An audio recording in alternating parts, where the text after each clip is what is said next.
Okay, Michael J. here, Whig Tory. I am live. We're as live as I'm gonna get. So what we have here is, yikes, let's get this out of the way.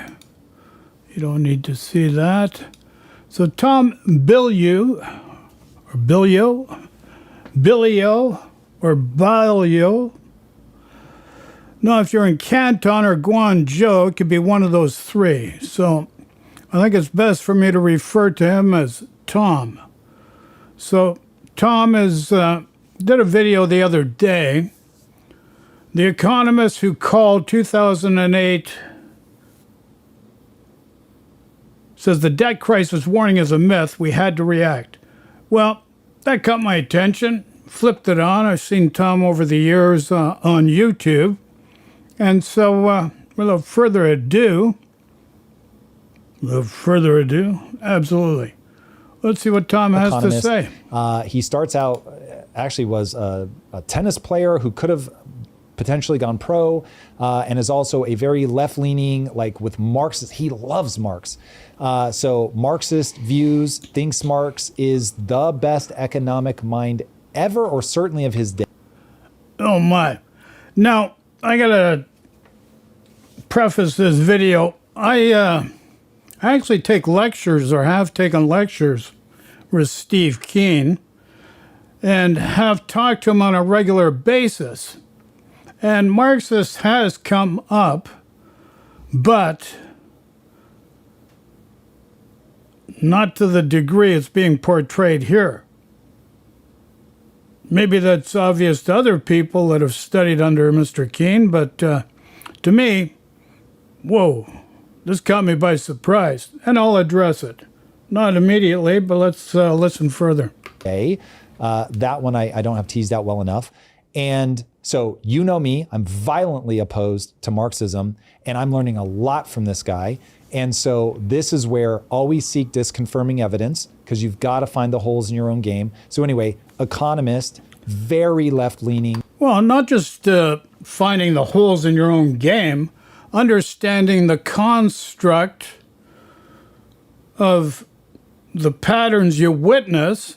Don't attach to the patterns, just rest in what sees. It's not a hard process. So I'm looking at it a little bit differently, because I look at things logical sequencing, not logic, not common sense, logical sequencing. So that's where the construct, and I'm going to refer to that a lot of times when I interact, is very important from my perspective.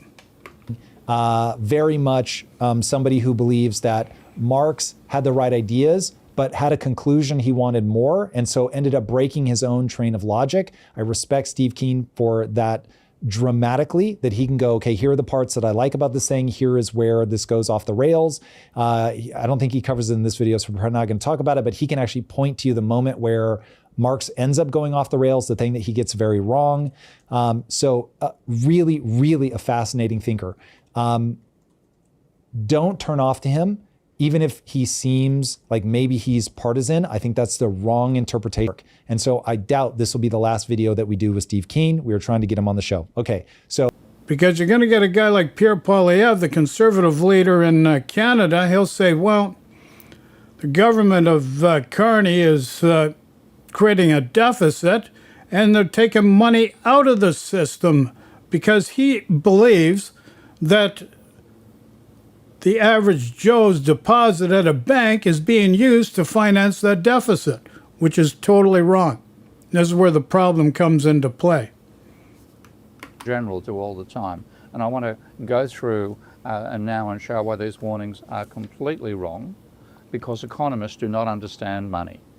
Ridiculous, because everybody thinks economists are experts on money, but fundamentally include money in their macroeconomic models, and their arguments about money are based on fallacious concepts of how money is created. But let's see what they're warning the government of in America right now, to grow faster than the economy grows. This is the projections they're making. A really important thing to say here is that they are right. So if the debt grew faster than the economy, you really are going to be in trouble. What he's going to show is that that isn't what ends up happening once you take into consideration how money actually works. Remember, we have a math formula that's coming that's going to talk about how GDP is based on the amount of money in the system and how often it turns over.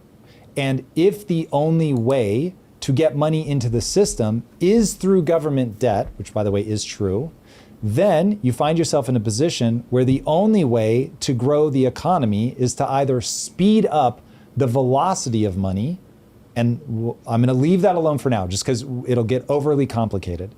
But for now, there's only two variables in his mental model. Okay, so his mental model says that GDP is the amount of money in the system times how many times it turns over. Okay, so if I've got $1, how many times does it move through the economy? So I buy something for $1, person that I paid that $1 then buys something for $1. Okay, so that'd be 2. So that'd be 2 turnovers. Okay, but here's the thing, Tom. You claim to his mental model, but here's the thing. Stephen has actually created a real model, risk software, that actually puts these dynamics in play. And so what you need to understand is where you've got the GDP, and then you mentioned velocity. Velocity is the turnover of money within the system. And that helps keep inflation at bay. And you have to look at, like, America right now is about 1.8 on the velocity scale. So that means the private debt is quite high. And just to give you a good example, you got a guy like Elon Musk. Guy's a trillionaire. He owns properties. But the question you need to ask, when you allow this disparity in wealth, you've built it into the system. It is built into the system, and that's what you have to understand.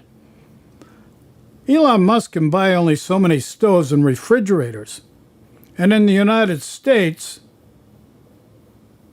you got a few 100 million people that could each buy a fridge and a stove. And this is where the disparity and where you're running into the problem with velocity and turnover of money in the economy. And another example is the big, beautiful bill. You give $4.5 trillion to the top 1 and 10%. Meanwhile, you run into difficult times. The economy slows down. You got to do your so-called quantitative tightening. And the top 1 and 10% have no issues getting by in life. Meanwhile, the bottom 80% are getting screwed over. And I'm going to give you one more example of that, and that's the 2008 financial crisis, where all the profits got privatized and all the debts got socialized or monetized to the average Joe.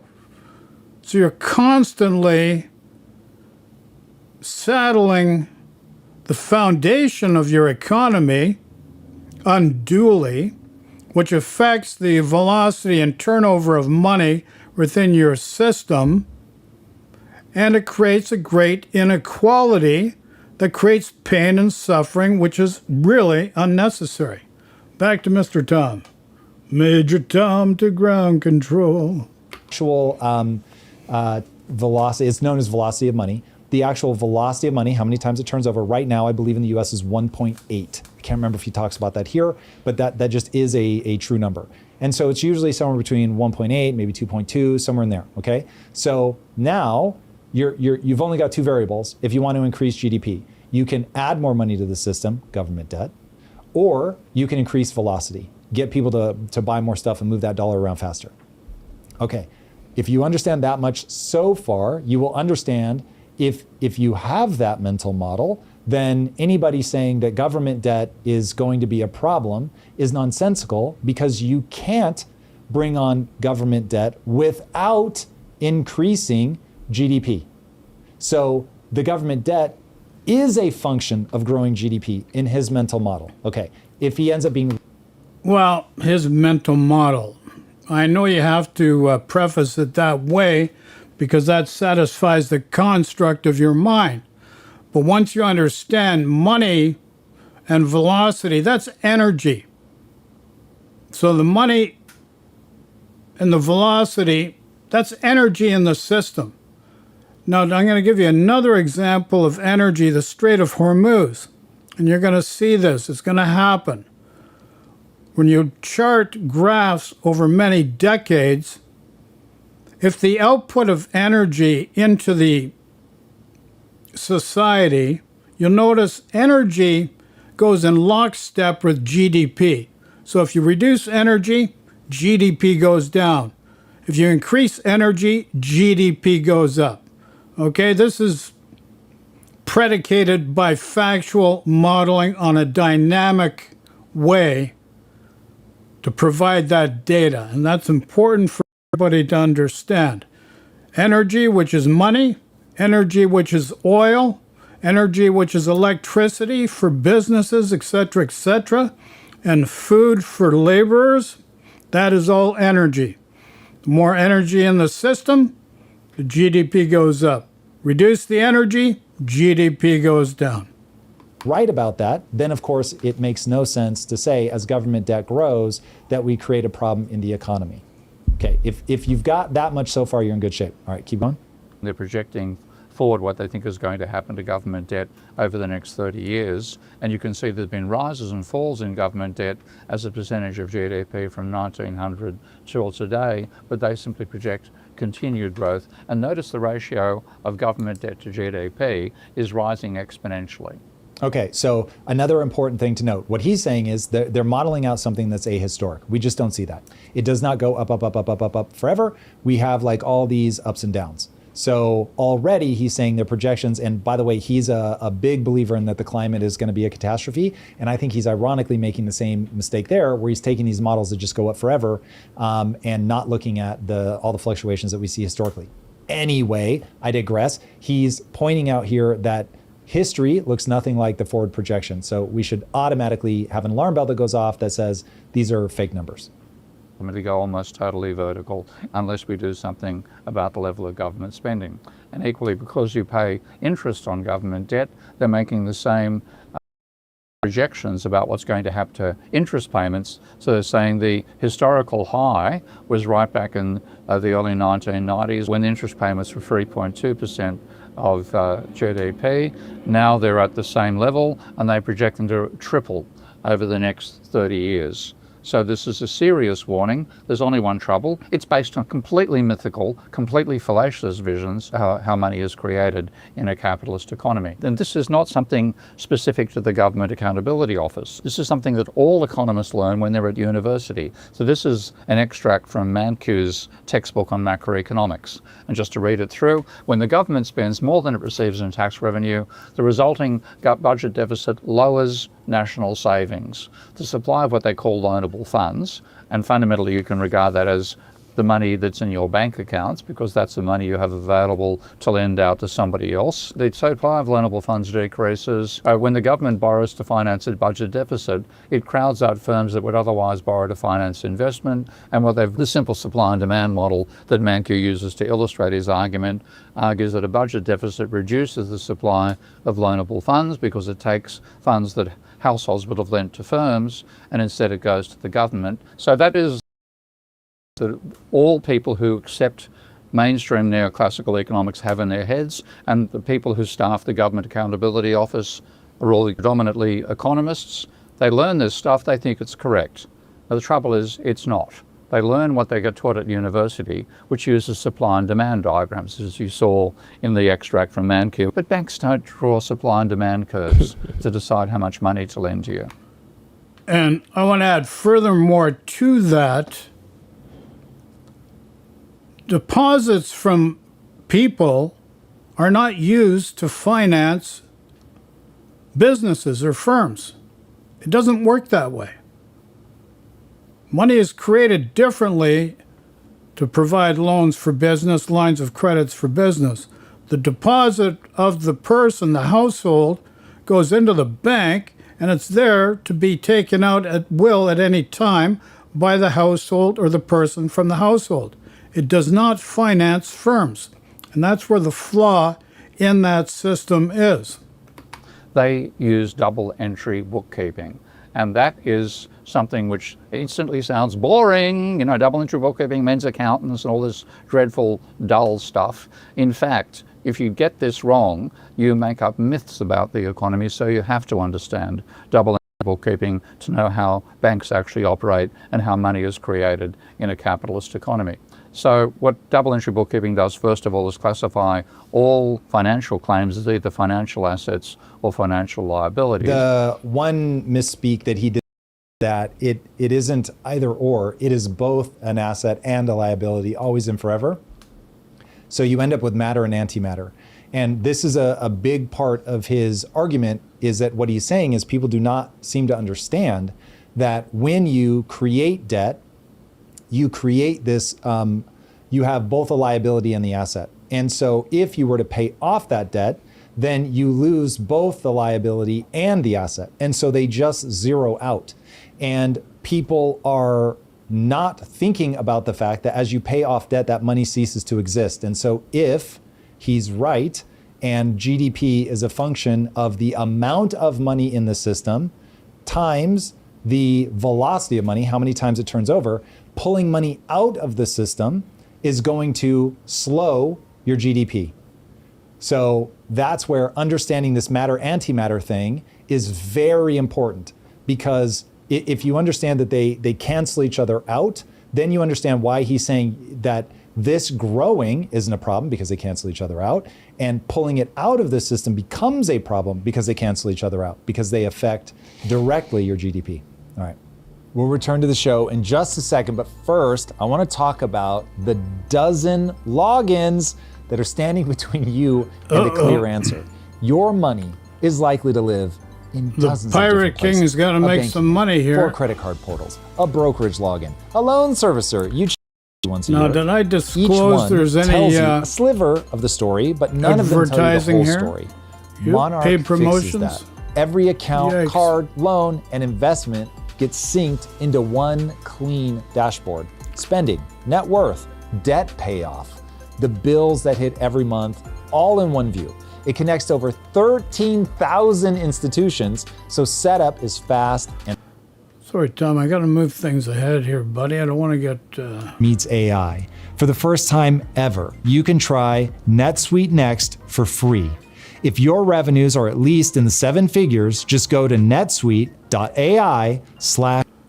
Well, if your revenue is 7 figures, you might be doing a birthday party. Back to the show. Transactions twice on each line, once as a credit entry and once as a debit entry. That's what makes accounting very hard to learn. But you also record all transactions from 2 perspectives, from the creditors and the debtors. So each transaction requires at least 2 of what I call godly tables. Economists think of banks as Economists think of banks as intermediaries. There are actually people, it might even be Ben Bernanke, don't quote me on that, but there was like a really big economist who was like, the right way to think about a bank is that they take a little bit of money for delineating between who's worthy of lending money to and who.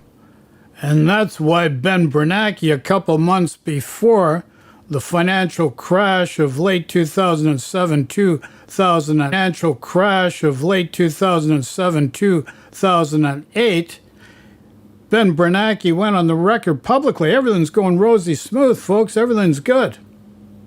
Now you know why. Who's not. And while that is a role that they play, the reality is that they're part of the central banking system. And so when assets on the book that match the solvency rate, if you will, like they need to have more assets than they have liabilities, otherwise they're insolvent. So they have rules on them like that, which is exactly how a bank can end up failing, is they find themselves having to write off enough of their assets that their liabilities become more than their assets.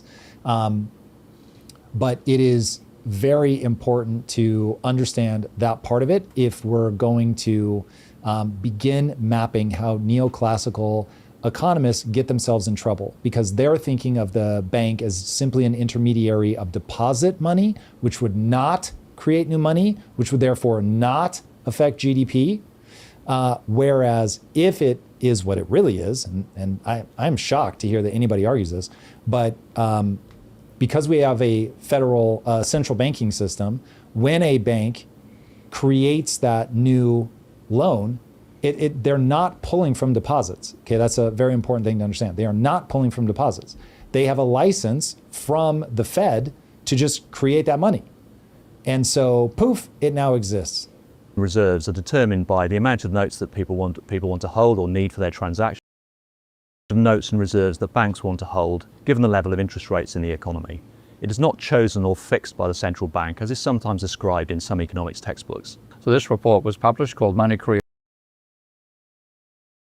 with the statement that money creation in practice differs from some popular misconceptions. Banks do not act simply as intermediaries, lending out deposits that savers place with them, and nor do they multiply up central bank money. So it's criticising two models that economists use to purportedly describe the monetary system. One is called loanable funds, the other is called the money multiplier. The Bank of England has said both of those models are wrong. And here's another thing. I want to interject this in again right away.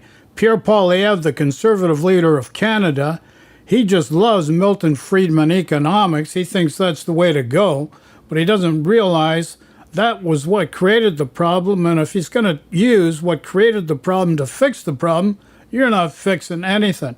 But Pierre Poilievre thinks the government has a deficit.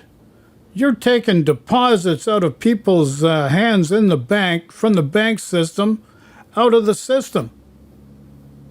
This is the way Pierre Poilievre thinks.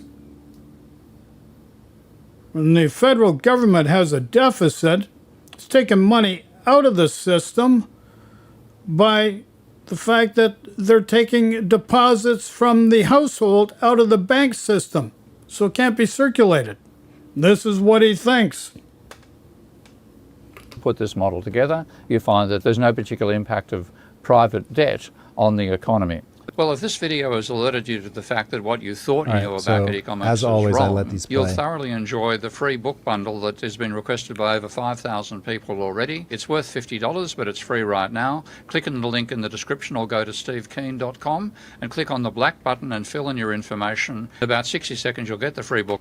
Yeah, do yourself a favor. You go to stevekeen.com, download this stuff, look at it, get an idea, and start asking the right questions.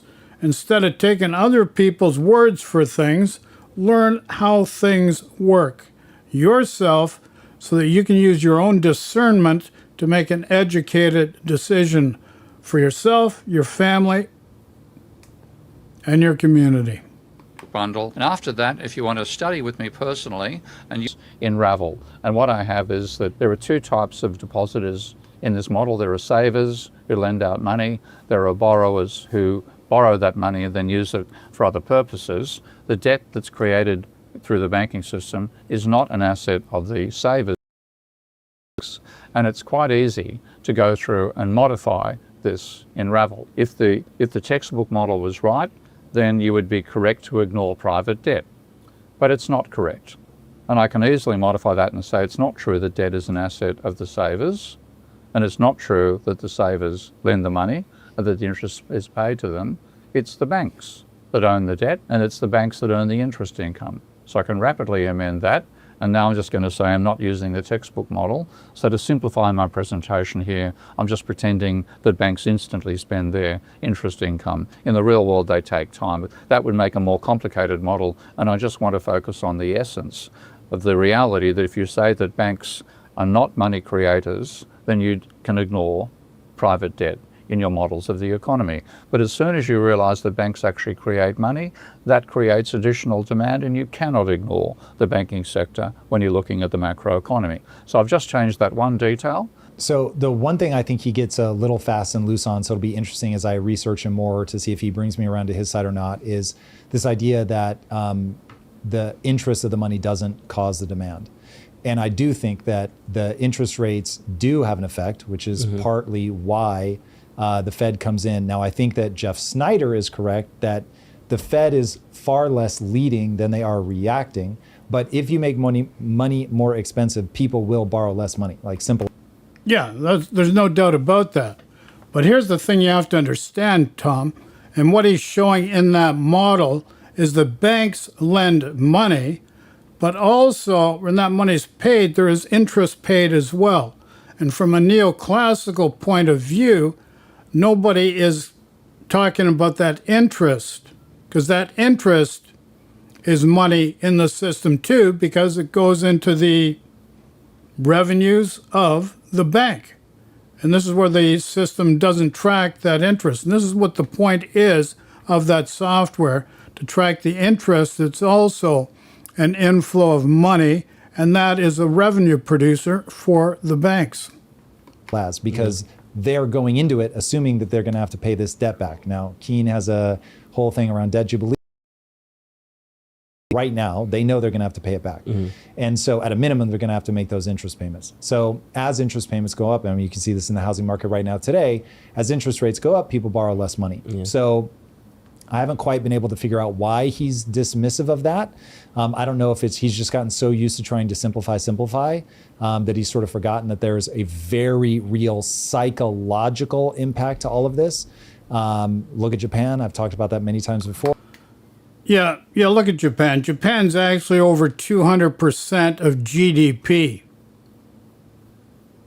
So they're very high, and they've been experimenting with a lot of different things, and they've managed to stick handle their way through. But one of the things you'll understand with the Japanese situation, and even with the new lady as prime minister, one of the most important things, and this is where inflation, or since the Roman period, since the day of the Romans, inflation, it's based on trust. As soon as society loses trust, and they did with the Roman situation, because the Romans started taking some of the real metal out of it, and the people knew, and they lost trust of the people. And that's how that really works. And Japan, because the trust of the people is not necessarily in lockstep with the new woman prime minister, because she's running a huge deficits, because everybody's afraid of deficits, because they've been misled for many, many decades. So nobody gets it. Or you break their psychology with the bubble bursting in 1989, plus some uniquely cultural elements for them, and they just stop spending. No matter how much you try to stimulate the economy with cheap interest rates, they're just like, I don't want to owe anything. And so they won't borrow. So that's a psychological play. I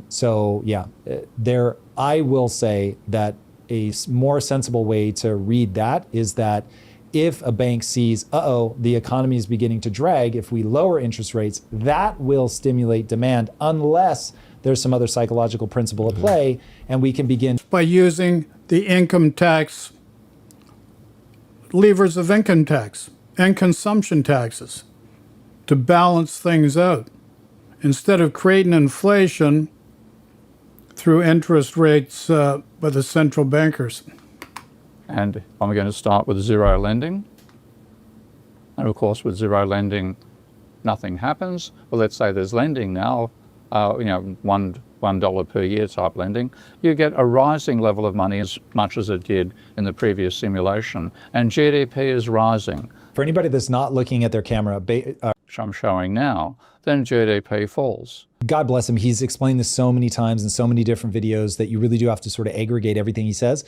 I think he does end up explaining the math of this later, but it would be very helpful right now. So I'll remind everybody of the formula that we were talking about before in his mental model.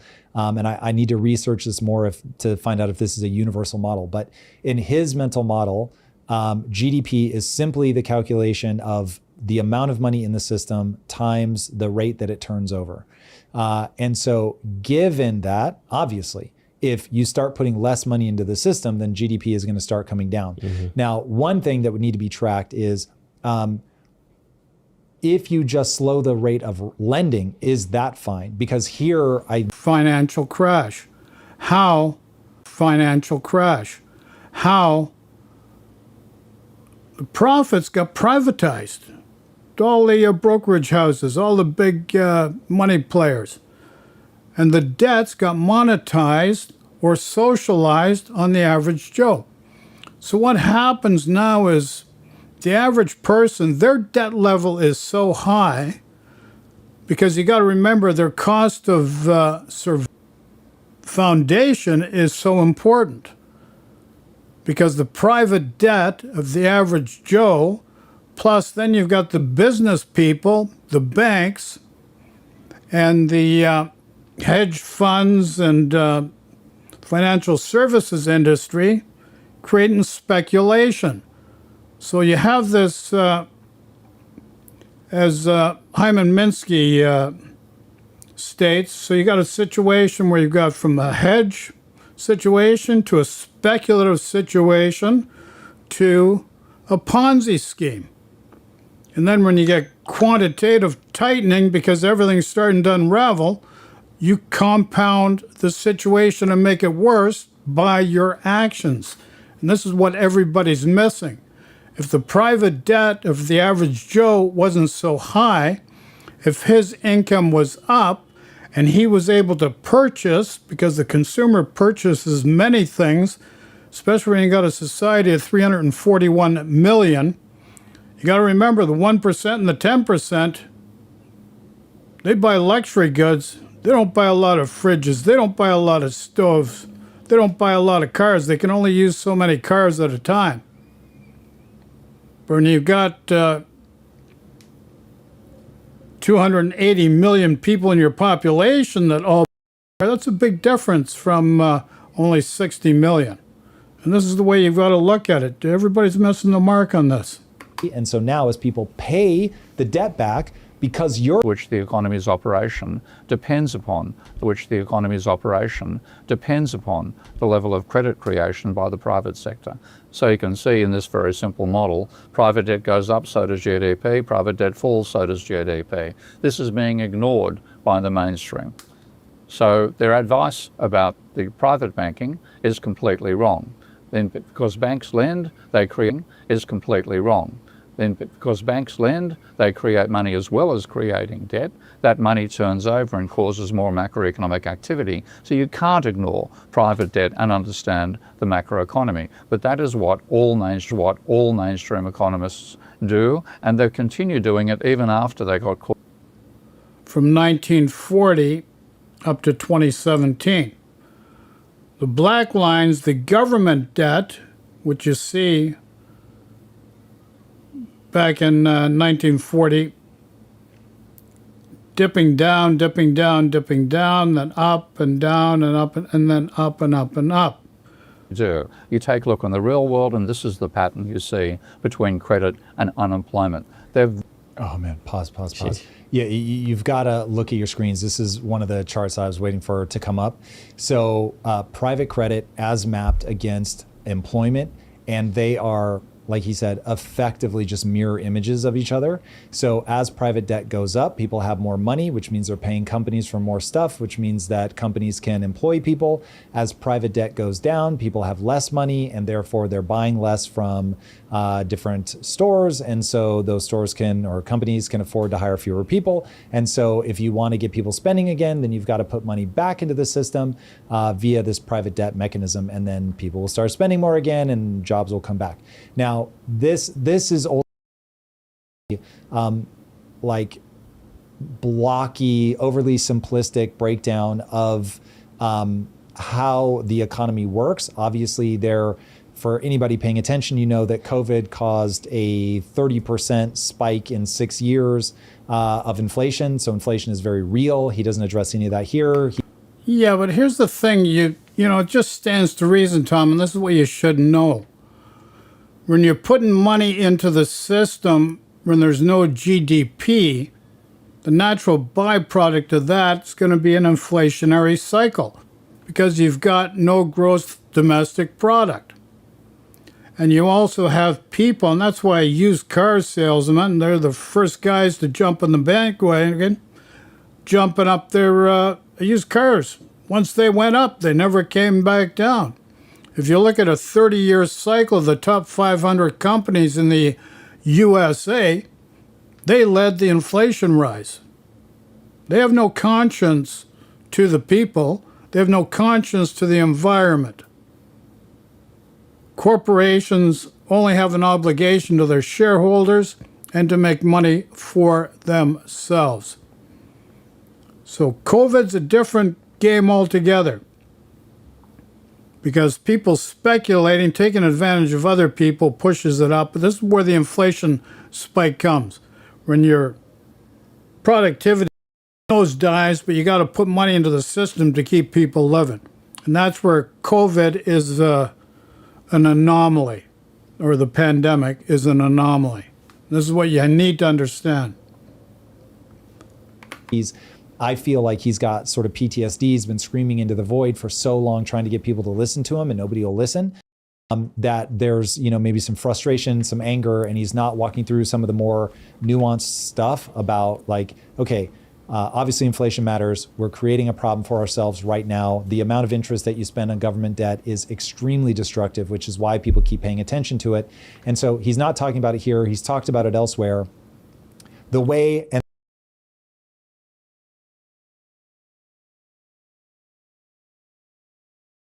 you got to remember, the government debt is how you create shareholder value for the people. And this is another way of looking at it. So that government debt is an asset of the people. So you're creating shareholder value, and you're going to lift up the medium income levels for people as well, so that their debt levels come back down, they can spend more, and you have more velocity and turnover of money in the system. That new money goes to your GDP calculation, and it's causing the money to go up. Now, I will say, if you don't then follow on to his thing, which is he wants debt jubilees. And I would assume he wants them on like a consistent schedule. Yeah. And so I don't know if it's once debt reaches a certain level, every so many years, but like at some point you do, and one specific prescription that he's given people is give everybody a $100,000 check. But that $100,000 check has extremely tight restrictions on it. So if you have debt, you must put it towards debt. If you're a non-debt holder, you must invest it in companies, and those companies must pay down their debt. But that way you get equity in companies and all that stuff. Pretty interesting. And he was saying one of the reasons that the actual borrowing of money is so. Well, not just necessarily paying down debt, but eliminating the speculative investing. And this is where you've got the problem. Asset inflation has created all the problems in the system because of the trickle-down theory that's been used. Sustained asset creation, which you had during the Second World War and just after the Second World War, up to 1970. Change. So the difference is asset creation as a new way of doing things, away from what we've all. And you run into trouble. And so I want to be very clear. The way the economy is set up right now, you can't just do this. Yeah. But what he's trying to do is get people to understand how all of. Yeah, you could do this right away. And you just missed out last year there, Tom. I'm going to give you an example. Donald Trump and the GOP's big, beautiful bill. $4.5 trillion to the top 1 in 10%. Bottom in the system. Put it to where it needs to be. Imagine what would happen, because I'll tell you, the top 1 in 10% didn't need that $4.5 trillion. They didn't need those tax breaks, because things get tough, they still got money in their account. And this is where everybody misses the mark.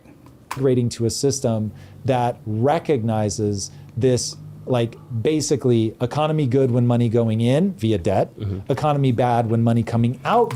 And I'll give you another example of that. In Canada, just got a new Prime Minister, Mark Carney, been in there for about a year. He did a deficit of about $80 to $90 billion.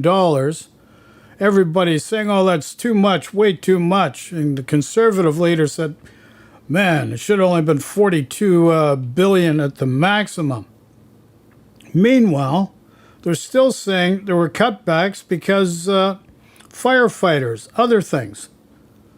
But if you look at the fact that Canada is about 10% of the United States, that $4.5 trillion that went to the top 1 and 10%, if Canada ran a deficit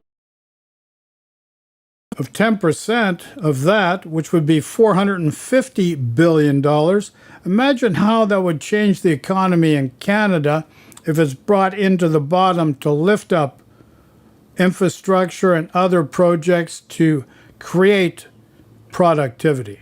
And this is the point I'm making. Back to the two gentlemen here. Via paying off the debt. And so this is why, even if you look at Japan, this is why when they get into, oh shit, I need to pay off my debt, the economy stalls. Because he's saying you're not putting new money into the system. You've got to put new money into the system. And so I don't know the Japanese situation well enough, but marrying this to that, I have a feeling it's going to play out something like this.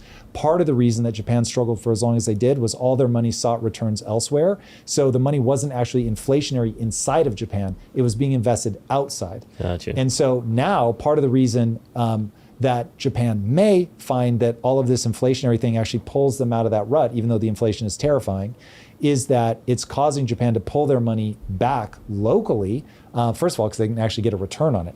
Yeah, because here's why, Tom.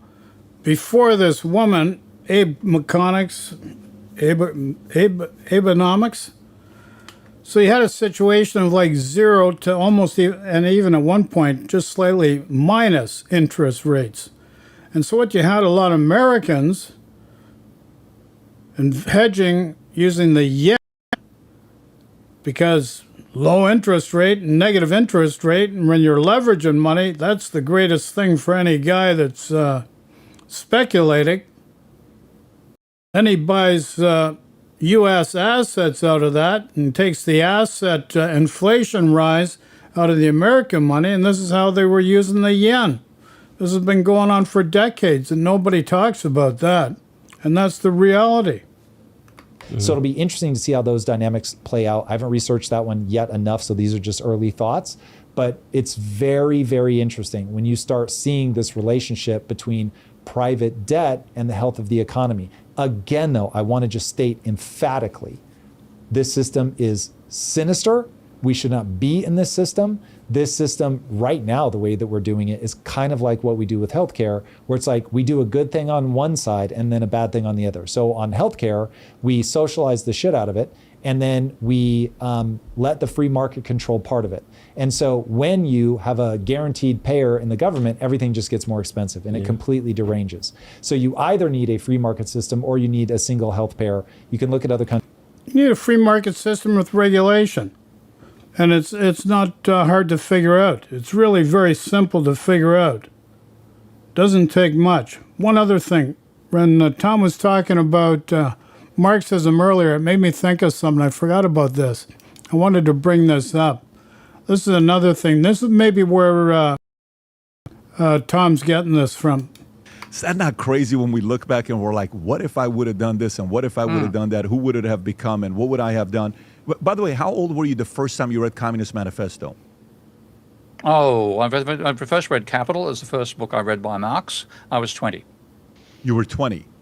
Yep. So you read Capitalist first, then you read Communist Manifesto. I've read everything Marx ever wrote on economics. That was my master's degree, because when I read Capital, this is a bit of a funny story. At the end of that student strike at Sydney University in 1973, everybody in the strike was a lefty. Okay, you'd call them communists. Sure, for sure. And they said all the various strikes succeeded. All sorts of reform of education at Sydney University that year, and we had let's have a Marxist reading group. So in the middle of a Sydney summer, and I'm talking a glorious summer when you should be spending your time on the beach, a bunch of 20 or 30 lefties sitting in a cold room inside the Sydney University reading Das Kapital. Now, part of what I knew was in Das Kapital was the argument that machines don't add value.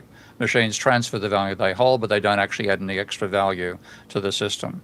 And I remember walking across to the beginning of this reading group with a colleague looking at over Sydney's skyline, and where Sydney, you can see the whole of Sydney from Sydney University, and there were hundreds of cranes. And I said, I want a very good explanation by Marx as to why those machines don't add value.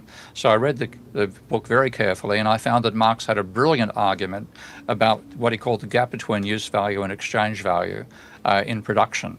And I applied that to machinery, and it led to the deduction that machines do add value. So I then said that to my bunch of fellow Marxists, and they'd already brainwashed themselves into believing the labour theory of value. They laughed at me. So I then decided that's going to be my master's thesis topic, to find where Marx came up with those ideas. And I didn't do a master's until I was about 20 years older. I finished my undergrad in 73. I began my master's in 1993, I think so, 20 years later. But I went through Marx looking for where he came up with those ideas, and I found it. So I've read everything Marx ever wrote on economics, including the Communist Manifesto. But would you have considered yourself a leftist at 17? No, I was quite right-wing. So academia got and kept that mindset with you since then? No. Marxists dislike me about as much as neoclassical economists do, okay? It's very hard to put me into being. Yeah, see, here's the thing, and this is what I noticed right away, that the other gentleman, I forget his name, PBD is his initials or whatever it is. But anyways, he's trying to create this construct that he's a capitalist and Keene is a leftist communist. And that became apparent as soon as we started this portion of the video. And this is what was apparent to myself. And this is what motivates people. They get caught up in playing the game, and the game is to be a certain tribe with a certain stripe on your shoulder. That's just a construct. That's not living life. Any particular category. I'm very much a capitalist entrepreneur at the same time as being an intellectual. So I don't think I've got hold of anything.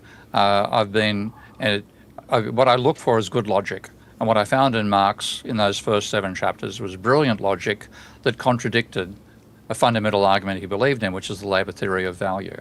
And the labour theory of value was needed to believe that there'd be what are called a falling rate of profit, and a falling rate of profit was needed to believe in socialism. So when I read that book in 1973, I saw Marx's arguments that socialism is inevitable were wrong. Okay? So you're pretty hard. I mean, the first people I attacked in terms of attacking their economic thinking was neoclassical economists. The next group was Marxists. But by the way, the school you went to, did they also ask you to read Wealth of Nations or Hayek or any of the? This is 2008. Profits privatized. 2008. Profits privatized. Socialized losses. Austerity and debt. The impact on the working class. Shifting burdens. Public spending cuts. You know, you're hurting just the average Joe. The people that caused it, they're running away, running down the road with money stuffed in their pockets and living the good life. And the average Joe was paying for it. This is what Bernanke and the Federal Reserve did to the working stiff and every other Western democracy around the world. So then you get quantitative, so expensive. And real estate, assets disproportionately owned by the wealthy. Well, post-crisis banking rules stabilized the financial sector, but restricted credit access for everyday homeowners. So the banks were financing mortgages. You had asset speculation and the increase of property values. So quantitative easing pumped liquidity into the financial system. Well, unintentionally. Is it unintentionally? It's just that they're not paying attentionally. They're just not paying attention to the intention. That's the real issue. Widen the gap between the rich and the working class through several mechanisms. Asset, price inflation. So there you have asset price inflation. Boosting paper wealth. Central banks purchase trillions in government bonds, mortgage-backed MBS securities, lowered interest rates and forced investors into sudden drops because of inflation and this nonsense they're creating with asset inflation. Sudden drops because of inflation and this nonsense they're creating with asset inflation. And working class safety nets, families, retirees who generally hold their modest wealth in cash rather than portfolios, lost a reliable stream of passive income. Rising cost of living, and this is where the problem is now, a really big problem in Western democracies. Housing affordability, really big problem in Western democracies. Housing affordability crisis. cheap institutional capital flooded housing markets, allowing corporate investors to buy up single-family homes and build rental portfolios. People were priced out of ownership. Rental portfolios. People were priced out of ownership. But this can't happen again. A guy like Trump is just stripping them away. And then with this Bitcoin is just a way to move money around for the criminals. That's the biggest Ponzi scheme going. Capital tax cuts.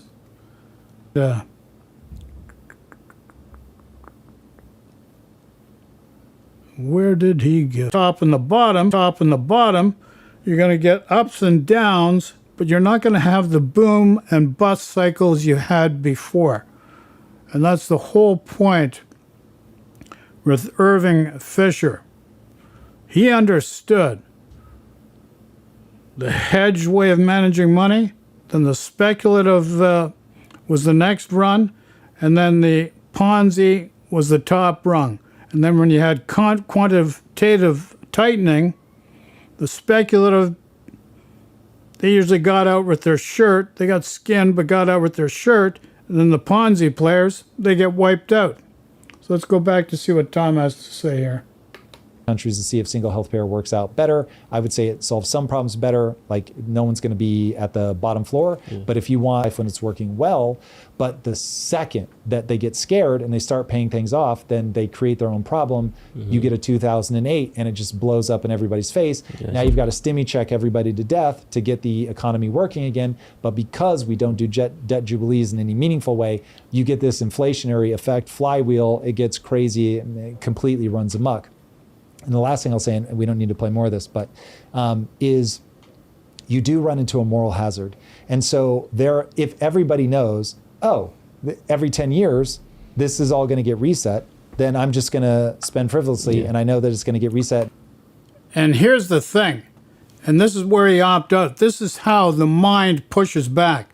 This is how the ego mind pushes back to try to talk itself out of doing what needs to be done to change things to the better for people. This is cognitive dissonance at work. Because once a truth actually makes your belief system fall apart, you're going to come back with this pushback. And this always happens. I've seen this. Death to get the economy working again, but because we don't do debt jubilees in any meaningful way, you get this inflationary effect flywheel. It gets crazy and it completely runs amok. And the last thing I'll say, and we don't need to play more of this, but is you do run into a moral hazard. And so if everybody knows. No, here's the moral hazard, and I'm going to give you a different perspective on the moral hazard. You can go from a state of pain and suffering or benevolence, harmony, and abundance. And it's really as simple as that, and it starts by being kind to yourself and being honest with yourself. Renewed truths challenge your beliefs. Look at things with an open mind. Because what you're seeing here, and I've witnessed this so many times, where the ego mind, it's just going to push back. It's going to come up with so many excuses that it's not going to work. And until you take that step and take those necessary steps to create change, you'll just talk yourself out of it all the time. It's just the way it works. Every 10 years, this is all going to get reset, then I'm just going to spend frivolously, and I know that it's going to get reset, and I'll basically spend right up to the 100K, maybe a little bit more. It's going to be paid for. And so that's where the behaviors just start to become unhinged. So it is important, that's just one of the reasons, it is important that economists know what Steve is talking about, but boy, you couldn't broadcast that because people are going to get super weird with what they do with debt. But to your point, not super weird with what they do with debt. The problem is they've created these belief systems, and They've invested time in these belief systems. The whole system creates these belief systems. Now, when those truths are actually being addressed in a way that deconstructs your belief systems, your ego mind pushes back. As Buddha said, comes from the mind. So, become no mind to become mind. Got to understand your biological being. The brain is just the recorder and the reporter of everything that's happened in the past.